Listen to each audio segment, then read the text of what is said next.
എല്ലാ ജനങ്ങൾക്കും എൻ്റെ നമസ്കാരം. ഞാനിവിടെ പറയുന്നത് 2024 തീരാൻ ആവുന്ന ഈ അവസരത്തിൽ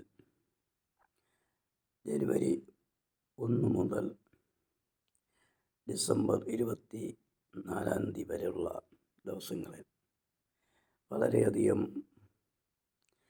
അപകടങ്ങളുണ്ടാവുകയും പലതരത്തിലുള്ള ദോഷങ്ങളൊക്കെ ഉണ്ടാവുകയും ചെയ്തിരുന്ന വർഷമാണ് 2024 എന്ന് ഞാൻ ജനുവരിയിൽ തന്നെ പറഞ്ഞിരുന്നു. അതൊന്ന് ശ്രദ്ധിച്ചിരുന്നുവെങ്കിൽ ഇങ്ങനെയുള്ള അപകടങ്ങളൊക്കെ ഒഴിവാക്കാമായിരുന്നു. അശ്രദ്ധ നിമിത്തമാണ് അപകടങ്ങൾ ഉണ്ടായിരുന്നത്. ഇനി 2025 വളരെയധികം ദോഷമുള്ള വർഷമാണ്.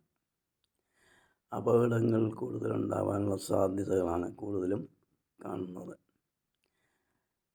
അതുകൊണ്ട് 2025 എല്ലാ ജനങ്ങളും ശ്രദ്ധയോടെ ഓരോ കാര്യങ്ങളും ചെയ്താൽ നമുക്ക് 2025 വരുന്ന അപകടങ്ങളും മറ്റുള്ള ദോഷങ്ങളൊക്കെ മാറ്റാം എന്ന് ഞാൻ വീണ്ടും പറയുകയാണ്.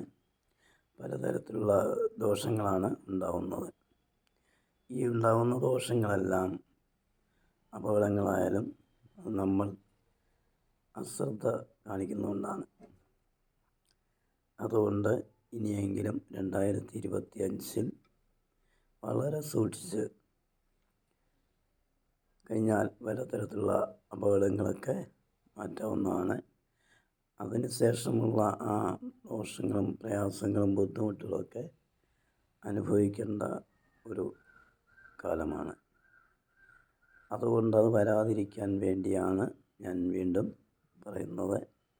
2025 വളരെ ദോഷമുള്ള വർഷമാണ്. ഈ ദോഷങ്ങളൊക്കെ നമ്മൾ തന്നെയാണ് ഉണ്ടാക്കി വയ്ക്കുന്നത്. അതിന് പല കാരണങ്ങളൊക്കെ ഉണ്ട്. അതുകൊണ്ട് തന്നെയാണ് ഞാൻ പറയുന്നത് 2025 വളരെയധികം സൂക്ഷ്മതയോടെ ഓരോ കാര്യങ്ങൾ ചെയ്തു കഴിഞ്ഞാൽ നിങ്ങൾക്ക് വരുന്ന അപകടങ്ങളൊക്കെ മാറുന്നതാണ്. ഒരു കാരണവശാലും ഇത് വിധിയാണെന്ന് എഴുതി തള്ളാൻ നോക്കരുത്. ഇത് വിധി ഒന്നുമല്ല. ഇത് വരാനുള്ളത് വരുന്നതല്ല, നമ്മൾ ഓരോരുത്തരും വരുത്തുന്നതാണ്.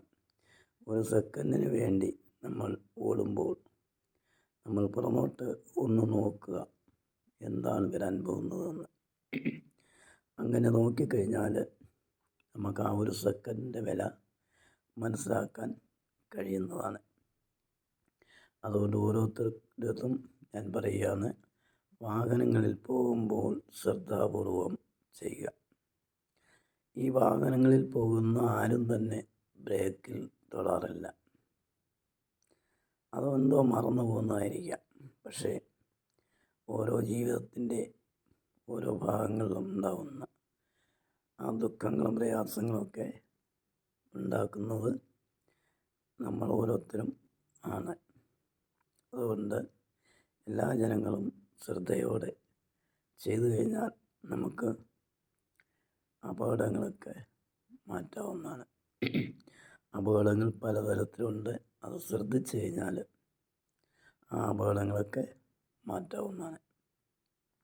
2025 നല്ലൊരു വർഷമായി മാറട്ടെ എന്ന് പ്രാർത്ഥിച്ചുകൊണ്ട് നിർത്തുകയാണ്.